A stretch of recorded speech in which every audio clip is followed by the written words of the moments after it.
ಅರೆ ಕಡಿಮೆ ಹಾಕು ಆದ್ರೆ ಅಸಲಿ ಹಾಕು. MDH ಕಾಶ್ಮೀರಿ ಕೆಂಪು ಮೆಣಸಿನ ಪೌಡರ್. ಇನ್ನು ಇತ್ತೀಚೆಗೆ ಕೇರಳದಲ್ಲಿ ತುರ್ತು ಭೂಸ್ಪರ್ಶ ಆಗಿದ್ದಂತ ಬ್ರಿಟಿಷ್ ರಾಯಲ್ ನೇವಿಯ ಯುದ್ಧ ವಿಮಾನ ಕೊನೆಗೂ ಸ್ವದೇಶಕ್ಕೆ ಟೇಕ್ ಆಫ್ ಆಗಿದೆ. ಬರೋಬ್ಬರಿ 37 ದಿನಗಳ ಬಳಿಕ ಸದ್ಯ ಇಂಗ್ಲೆಂಡ್ನತ್ತ ಪ್ರಯಾಣ ಬೆಳೆಸಿದೆ ವಿಮಾನ.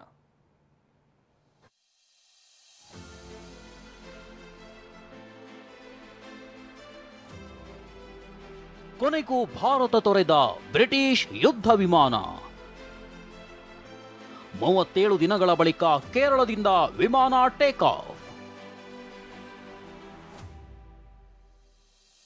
ಕೇರಳದಲ್ಲಿ 1 ತಿಂಗಳಿಗೂ ಹೆಚ್ಚು ಕಾಲ ಕೆಟ್ಟು ನಿಂತಿದ್ದ F-35B ಬ್ರಿಟಿಷ್ ಯುದ್ಧ ವಿಮಾನ ಕೊನೆಗೂ ರಿಪೇರಿಯಾಗಿದೆ.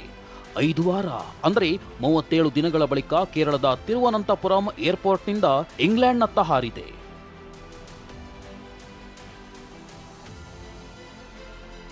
ಕಳೆದ ಜೂನ್ 14ರಂದು ಬ್ರಿಟನ್ ರಾಯಲ್ ನೇವಿಯ F-35B ಯುದ್ಧ ವಿಮಾನ ಆಸ್ಟ್ರೇಲಿಯಾಕ್ಕೆ ಹೋಗ್ತಿತ್ತು.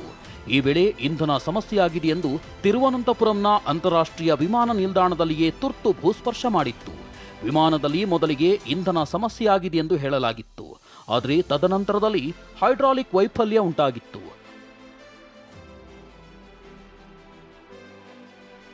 ಅಮೆರಿಕದ 25 ಇಂಜಿನಿಯರ್ಗಳ ತಂಡ ಜುಲೈ 4ರಿಂದ ಹಲವು ಕಸರತ್ತುಗಳನ್ನು ನಡೆಸಿ ವಿಮಾನವನ್ನು ತಮ್ಮ ದೇಶಕ್ಕೆ ಟೇಕ್ ಆಫ್ ಮಾಡುವಲ್ಲಿ ಯಶಸ್ವಿಯಾಗಿದೆ. ಯುದ್ಧ ವಿಮಾನದ ತಂತ್ರಜ್ಞಾನ ಕದಿಯಬಾರದೆಂಬ ಉದ್ದೇಶಕ್ಕೆ ಏರ್ ಇಂಡಿಯಾದ ಹ್ಯಾಂಗರ್ಗೆ F-35B ಸ್ಥಳಾಂತರಿಸಿ ರಿಪೇರಿ ಮಾಡಲಾಗಿದೆ. ಕೊನೆಗೂ 37 ದಿನಗಳ ಬಳಿಕ ಸತತ ಪ್ರಯತ್ನಗಳ ಬಳಿಕ ಭಾರತದ ನೆಲದಲ್ಲಿ ನಿಂತಿದ್ದ ಬ್ರಿಟಿಷ್ ಯುದ್ಧ ವಿಮಾನ ಹಾರಿ ಹೋಗಿದೆ.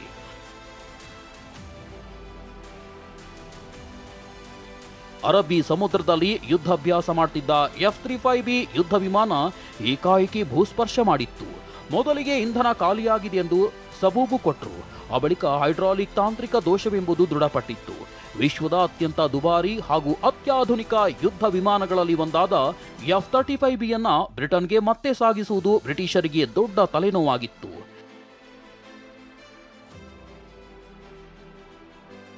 ಇನ್ನು $100 ರಿಂದ $115 ಮಿಲಿಯನ್ ಮೌಲ್ಯ ಹೊಂದಿರೋ ಫೈಟರ್ ಜೆಟ್ ಕೆಟ್ಟಿದ್ರಿಂದ ಬ್ರಿಟಿಷರಿಗೆ ಒಂದ್ ಕಡೆ ತಲೆನೋವಾಗಿತ್ತು. ಇತ್ತ ಯುದ್ಧ ವಿಮಾನ ನಿಲ್ಲಿಸುವುದಕ್ಕೆ ಕೇರಳ ಸರ್ಕಾರ ಬಾಡಿಗೆಯನ್ನ ಕೇಳಿತ್ತು.